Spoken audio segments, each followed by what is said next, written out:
Hello, आप सभी बच्चों को जय श्री राम। आप सभी का आपके अपने प्यारे से YouTube channel Sandeep technical classes में स्वागत है। आज संदीप टेक्निकल क्लासेस में आज हम आपके लिए क्या लेकर आए हैं, मौलिक अधिकार के क्वेश्चन लेकर आए हैं। देखो 2 दिन में क्वेश्चन कंप्लीट कराऊंगा। थोड़े क्वेश्चन ज़्यादा है, नंबर ऑफ़ क्वेश्चंस, तो आज मैं कम से कम 20 क्वेश्चन कराने वाला हूँ और कल इनकी संख्या बढ़ भी सकती है। तो मौलिक अधिकार पर जितने क्वेश्चन बन सकते हैं वो मैं सारे लेकर आ गया हूँ। उम्मीद करता हूँ आपको ये क्वेश्चन समझ में आएंगे और आप इनके आंसर सही से देंगे। इनके क्वेश्चन वही लगाएं जिन्होंने पहले अपनी सारी वीडियो ले ली हो मौलिक अधिकार की।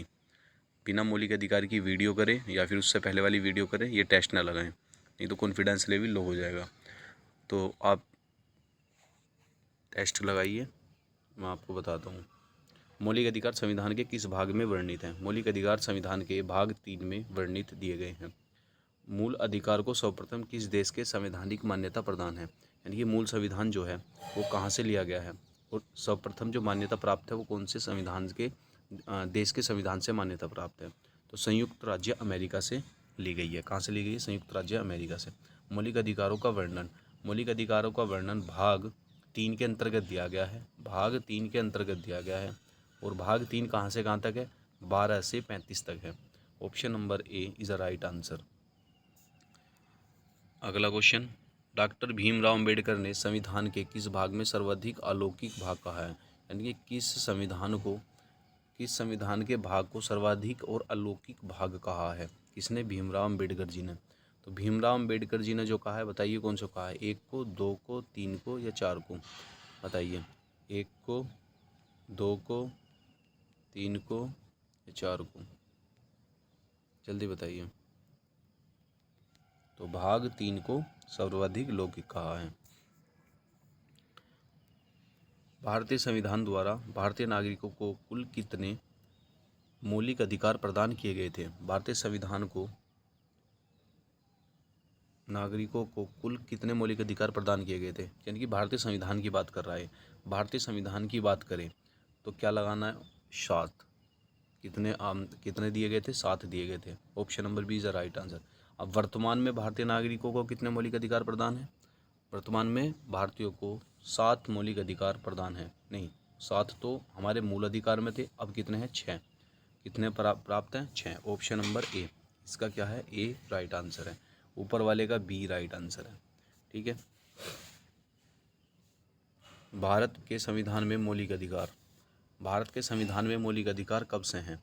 जब मूल संविधान का हिस्सा था। ये किसके थे? मूल संविधान के हिस्से थे। Option number A is right answer. भारतीय संविधान में न्यायालय में कौन परिवर्तनीय है?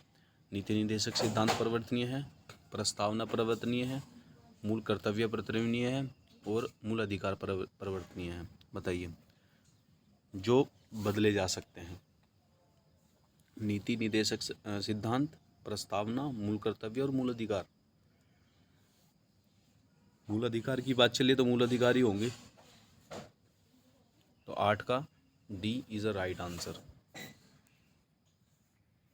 मौलिक अधिकार को लागू करने का दायित्व है। मौलिक अधिकार को जो लागू करने का दायित्व है वो किसका है?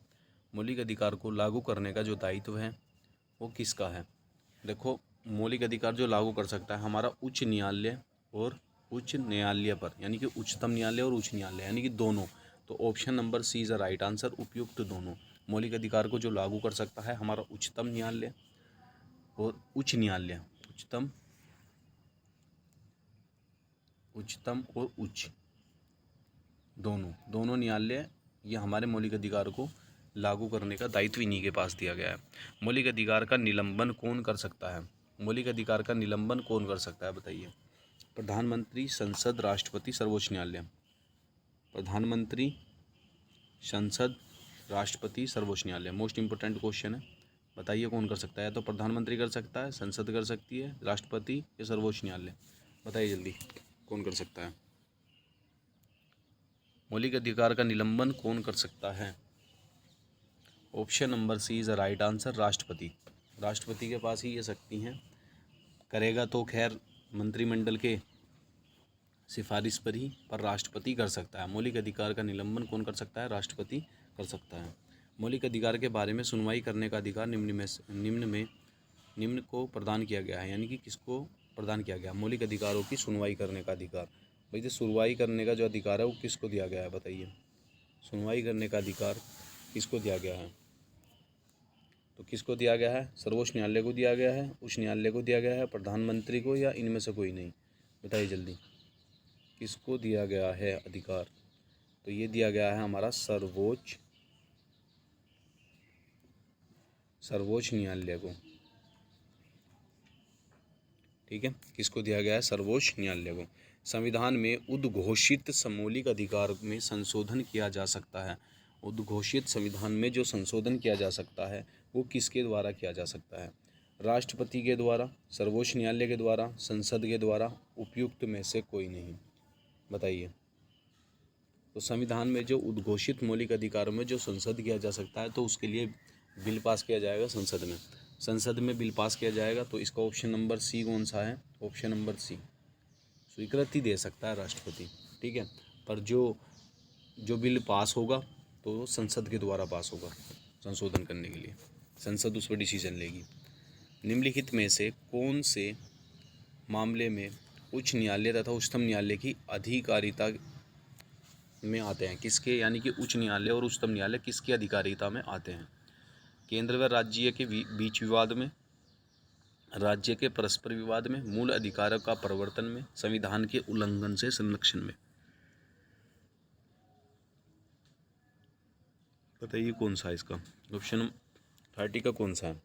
केंद्र राज्य के बीच संबंध में, या राज्यों के परस्पर विवाद में, या मूल अधिकार के प्रवर्तन में, या संविधान के उल्लंघन में? किस में है बताइए?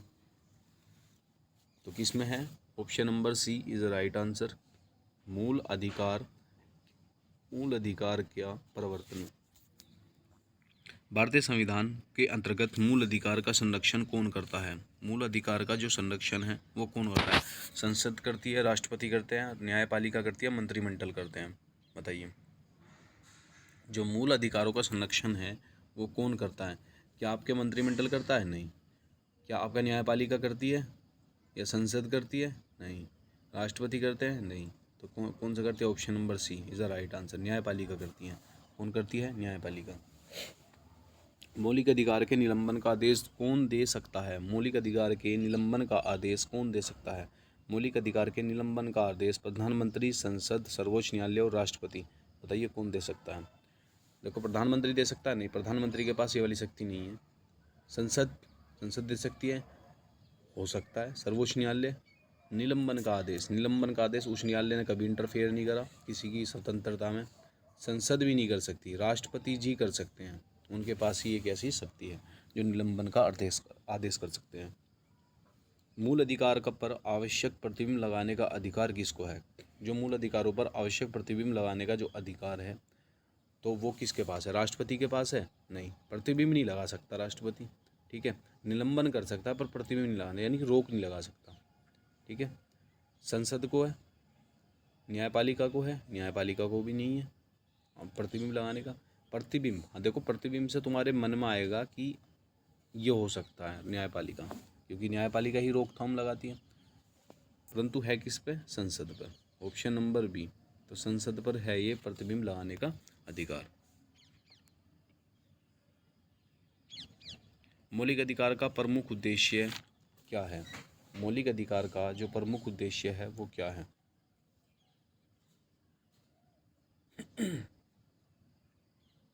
मौलिक अधिकार का प्रमुख उद्देश्य समाज के समाजवादी ढांचे को बढ़ावा देना है।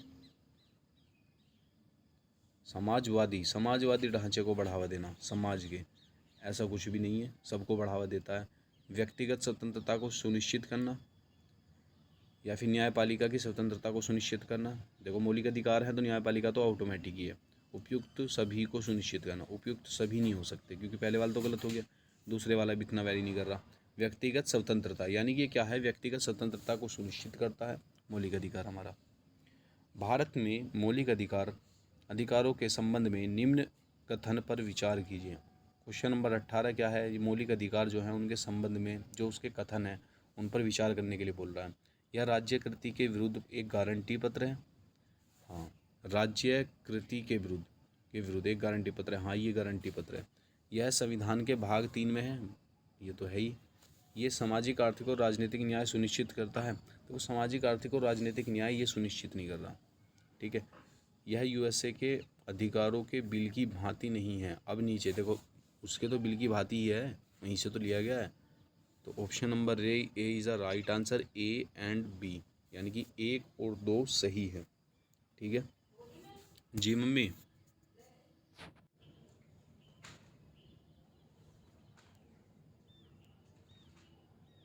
बताइए, समानता का अधिकार कौन से अनुच्छेद में दिया गया है? क्या अनुच्छेद 5 से 9 में हो सकता है? नहीं, अनुच्छेद 5 से 9 में कतई नहीं हो सकता, क्योंकि इसमें कभी ये दिया ही नहीं गया।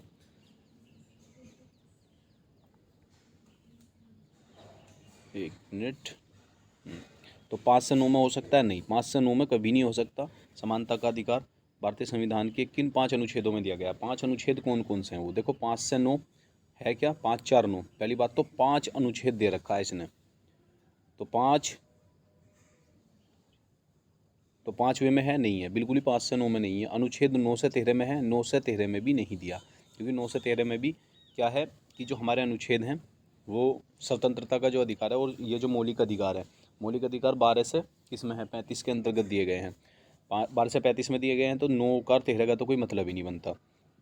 अनुच्छेद 17 से 21, 17 से 21 यहाँ कन्फ्यूज़न बन सकती है, पर 17 से 21 नहीं हो सकता, क्योंकि स्वतंत्रता दी गई है हमारी किस में? 19 से लेकर 22 तक दी गई है। तो ये 17 कहाँ से आया? तो ये भी ऑप्शन नंबर डी भी गलत है। अनुच्छेद 14 से 18 में दिया गया है समानता का अधिकार, जो भारतीय संविधान के 5 अनुच्छेदों में दिया गया है। ठीक है।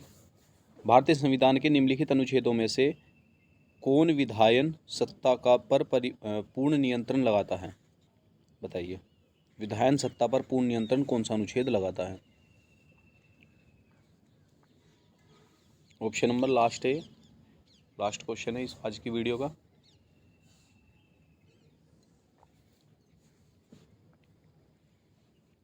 सोलह में तो नहीं, 17 में तो इस समानता है, यानी कि अस्पृश्यता। अनुच्छेद 15 भी नहीं है, अनुच्छेद 16 भी नहीं है, अनुच्छेद नंबर ए, यानी कि ए ऑप्शन है, अनुच्छेद 14 के अंतर्गत दिया गया है। यानी कि समानता का जो भारतीय संविधान के अनुच्छेदों में जो विधायन सत्ता है वो अनुच्छेद 14 में दी गई है। अनुच्छेद 14 में विधायन सत्ता दी गई है। तो उम्मीद करता हूँ आपको ये क्वेश्चन समझ में आए होंगे, और कल हम घर के लिए क्वेश्चन और दे रहा हूँ। भारतीय संविधान की प्रस्तावना में प्रयुक्त समाजवाद शब्द को निम्नलिखित में से कौन से अनुच्छेद के साथ मिलाकर सर्वोच्च न्यायालय को समान कार्य के लिए समान वेतन का मौलिक अधिकार परिभाषित करने की शक्ति प्रयुक्त हुई है?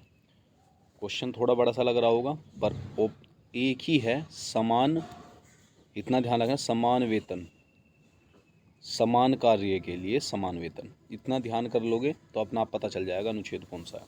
ठीक है, आज की वीडियो यहीं रोकते हैं। चैनल को सब्सक्राइब करना, वीडियो शेयर करना, और वीडियो अच्छी लगे तो वीडियो को लाइक करना। जय हिंद, जय भारत।